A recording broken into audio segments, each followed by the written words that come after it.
All right, guys, welcome to Fantasy Sports Wrap. Michael Potter and Darren Phillip. And Darren, not great weeks for either of us. This is a week you could have really taken advantage of some scores here and weren't able to in a week where my competitors kind of got away from you a little bit in the standings. So not a great happy Sunday for either of us in this case. No, no, and as I looked at, of course, my nemesis is turning out to be Team Domorowski, which I had no clue How how is this is how is that happening. possible? I don't know, I don't know, but I looked at their lineup. I looked at their lineup today. I'm just like, how am I not beating these guys with the injuries that they have? They had about three or four guys out of their lineup today, and I got behind early in the week. I got behind huge in home runs. I didn't have a home run until Thursday, I think. Mm-hmm. And runs, I got behind real big and average. And RBIs, fortunately, I was able to hang in there and salvage that. And they beat me in stolen bases again this week, 4-3. And I lead the league in steals. And this week, my guys came up kind of empty. And then Yeah. the pitching, of course, I just can't buy a win. I've tried and tried and tried, and I just am not hitting it right. I kind of got behind the eight ball early, which has happened to me several times this week, where my opponent has three or four two-start pitchers to my like one, and it makes it difficult from the start to really be competitive in strikeouts. Right. That hurts you with your chances with wins too. Yeah, and this week, I mean, my hitting was really good. My hitting is not a problem. My home runs, RBIs, and runs typically. My batting average has been good enough to win too. Stolen bases are very rare for me to win, but I had a chance to win it this week. He got one today to tie it up, so I'm going to go 4-5-1. Everybody else in my division, that I'm chasing or that I'm in fighting with, either got 8 wins or 9. Of course, Tom Brown once again tower. First half of the week, you're looking like, oh, this guy's coming down to earth, and then he just turns it on.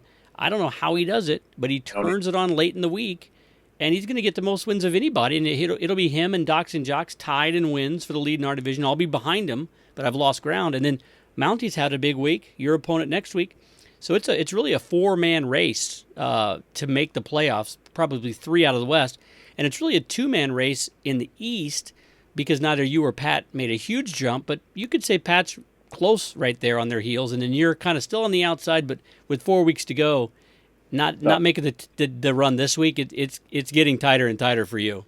Yeah, yeah. I've got. We have 4 or 5 weeks to go. I think 4. We have four because I think I played the entire, which is really good for me. Oh, Down the you know stretch. what? You're right. We have 5. Yep, we have 5 weeks. Yeah. 'Cause So yeah, well, that's the bad news for me is I'm playing your entire division again, and yeah. these are the toughest teams in the league, and I'm playing Domorowski once again, who I have yet to beat, and that's the frustrating thing. But you have to walk away from this week, or I do anyway, and just say, what am I going to do? It was just luck of the draw with certain things. My guys didn't perform. They got lucky with they had a couple of pickups early on in the week. Yeah, of course, they picked up going into this week. And those guys played well early on in the week. And Yeah. then they didn't really seem to do much as the week went on, but they did enough damage early on to really put me behind. I made a little bit of a run today, but it just wasn't enough. I ran out of time, and I lose 7-3 to a team that I should be killing. And I've seen them get killed on multiple weeks by different teams in the league. It just so happens when they come to play me, I'm just not. Things aren't falling the way they need to fall. So what Well, are you gonna do? we have. I mean, we can still make trades. I'm not sure Yeah. if that many people are going to want to make trades this late in the season. The waiver wires are getting slim pickings on Yeah. guys, especially pitchers. There's always that problem. My problem this week was I was dead in ERA and WHIP early. All 4 of my closers came in to close, I think on Monday or Tuesday, and they all blew it. They all got blown up. And then the Phillies trade for Papelbon. Storin is demoted. Jim Johnson, my closer in Atlanta, he gets traded to L.A., no longer the closer. Axford loses his job, and Carson Smith is horrible. And so I really have just Zach Britton as my only closer that's that's good for Orioles. They didn't give me any opportunities. So I actually went out and picked up Boxberger for next week, but I'm kind of in a position now where I was feeling pretty good about my hitting. I still am, and I was feeling pretty good about my pitching. AJ Burnett goes on the DL after his third horrible start.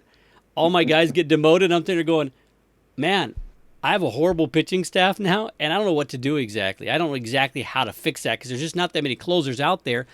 And to be honest, everybody in the league, it'd be dumb for you to trade me a closer at this stage because nobody has a ton of them, a group to give away. And nobody knows who exactly is going to be the Atlanta closer, Soria got traded, who's exactly closing in Detroit. All these guys are going to more of a rotation, so A lot of committees involved now after yeah, all so I'm these. in trouble in those categories. Yeah. And it just all of a sudden it happened. I mean, you're Yeah. basic. You were set up from a pitching standpoint, and now you're almost having to start from scratch, and it's tough to do again when you're limited in your transactions. I dropped Boxberger last week, Yep. and I didn't feel confident in carrying him along, and I thought, you know what, I need to free up a spot for a starting pitcher because I'm behind it this week against Domorowski. So that was the reason I sacrificed Boxberger. I still have 3 legitimate closers. I felt pretty confident that none of them were going to be traded from what I was reading. Right. A-Rod with Milwaukee, Uehara with Boston, and of course Perkins. Now Perkins decides he can't pitch anymore. I know. The All-Star break, the guy's been getting hit. Again, they put him in a non-save situation today. It almost cost me ERA. The guy just he got hit for 1 or 2 runs, I think, in the game, and I can't drop the guy, and No. I'm going to trade him. I mean, who am I get for him? Like you said, this stage in the season, making trades is going to be pretty difficult. And I think I'm not sure the exact trading deadline in our league. I know it's sometime this month. It might be if you have access to that real quickly. Yeah, I'll look it up. I wasn't sure if we did have a trading deadline. It's usually longer than the normal trading deadline. Yeah, It was end of August or something. yeah, I'll look at it real fast. It is interesting to me, Darren, how the teams have kind of moved and shaped up here. The East is still open, but if you're a bet man, you're going to say one team's coming out of the East, so you guys got to win the division. But I mean, Pride and Slammers did not do anything to distance themselves. This would have been a golden week for them to do that. They didn't. And in the West, everybody keeps winning. So Tom and Tower and Docs and Jocks are going to be tied. I'll be behind Mounties, but Mounties picked up 3-4 games on me. So it's really tightening up in those divisions. So and I mentioned earlier that I'm going to be playing your division pretty much, but yeah. If the schedule holds true, and I'm pretty sure it does, all of my division opponents are going to be playing your league as well. I mean, Yeah. it looks like there's going to be interdivision battles here for the last 5 weeks of the season. I gotta get lucky and catch some breaks, like I've been saying for the last I don't know how many weeks, and it just hasn't been happening. And this week, as was with last week, was a golden opportunity for me to take advantage and make up ground in the standings. Last week, Tower came back on me like he's been doing all year. His guys play for the weekend for some reason, and he came back and was able to forge a tie. And then this week, great opportunity against a team that's just, at the bottom of the standings, couldn't get it done and ended up losing again. So, Yeah, and you bring up a good point. I wasn't sure. I'm glad you brought it up because I wasn't sure exactly about the trade deadline. It's the trade deadline is August 14th. Yeah. So after that, no more trading. So you could still try to make a deal. I've thought about trying to trade for my strength of my hitting and everything, and maybe I need to do that. It's hard for me to do because I just don't know who to trade for, to be honest with you.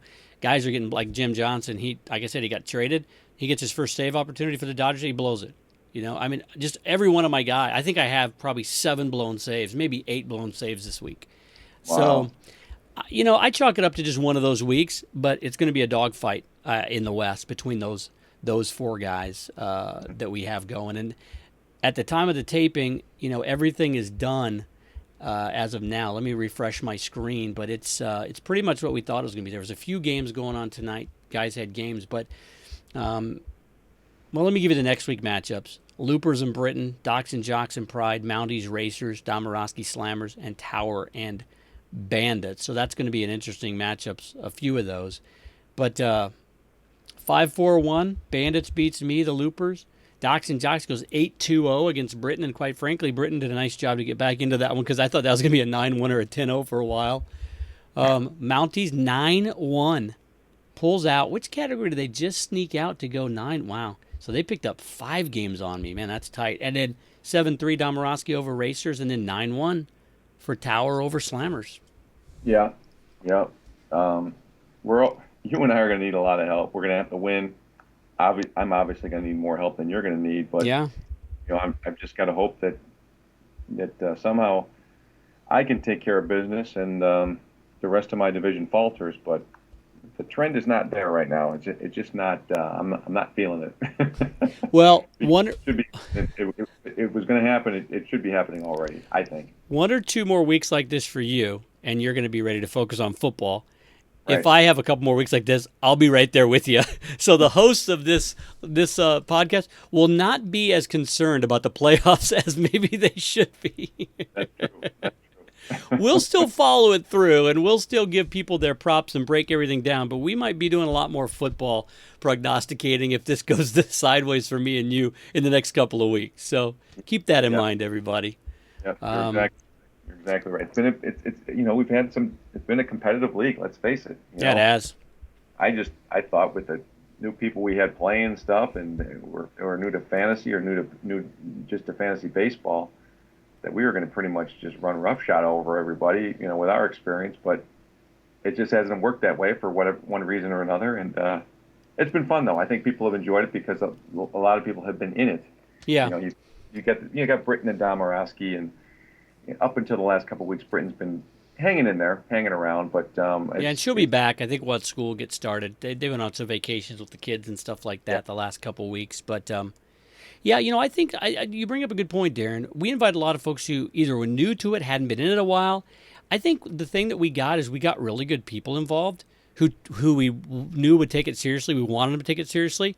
That was maybe our downfall, that we got people who were smart and would take it seriously, because they really did a lot of studying, a lot of looking, or they asked people. We joke that Tom Brown isn't really a newbie, and he isn't, because Tom did a little bit of research. Plus, he has people in his life he can ask and say, "Hey, what do you think about this? What do you think about that?" And he takes their advice and he acts on it. Kim, Right. Man, she really focused. Domorowski, when they decided to use like their first transactions in weeks, they actually picked up some decent guys and they drafted some really good pitchers and things. Docs and Jocks had never really played that. Hawk had a little bit, but they took it seriously, and they really looked at. They took it more from who would I draft if I was drafting a real team, and it's worked out for them. Right. And they haven't made any silly trades. I tried to get them to trade Price or Kershaw, and they were just held to their guns, like, nope, this is our team. They haven't really done a ton. They've made some good acquisitions, though, at the right time. So that was our problem. We invited a bunch of people who are serious about it, man. Well, I don't know. It still made it more fun. It's made the show more fun to me. Well, that was our criteria. We had some people, I don't know if I can do it. We're like, hey, if you can't do it, don't do it. And they all did. I mean, look, holy cow, Pat beats me 5-4-1 the week he gets a job in Hawaii, I mean, that guy's juggling 8 different things, and he's still making transactions and at the right time to beat me, Exactly. So everybody's taking it. Congratulations to Pat, too. Vulcan Power as he goes out to Hawaii Hilo. That's right. He'll do a great job out there, Yeah, too. new AD, pretty exciting. So anyway, Deron, this is going to be a short one. You'll be back, I think, next time maybe, or pretty close to next time we do a cast. Hopefully, a little bit better news for us. But if not, you might be getting an invite for a football league. I'll be working on that, setting that up for everybody. Yeah, golf didn't go very well. I'm sure we're going to get a lot of excitement about football. I did say last cast, if you want to play football in our league, send it to us, because we're not assuming everybody wants to, or after this long marathon, you might be like, I don't want to play fantasy anymore. So let us know if you want to play, because we don't want to not invite you and then you get mad saying, oh, we didn't know. So let us know if you want to play football, and we'll put you on the short list as we try to put the league together. Yep. So, all right, Deron. Well, hey, enjoy the rest of the Great White North while you got it there, and I guess I can say to both of us, better luck next week. Absolutely. Have a good one, Deron. Take care, buddy.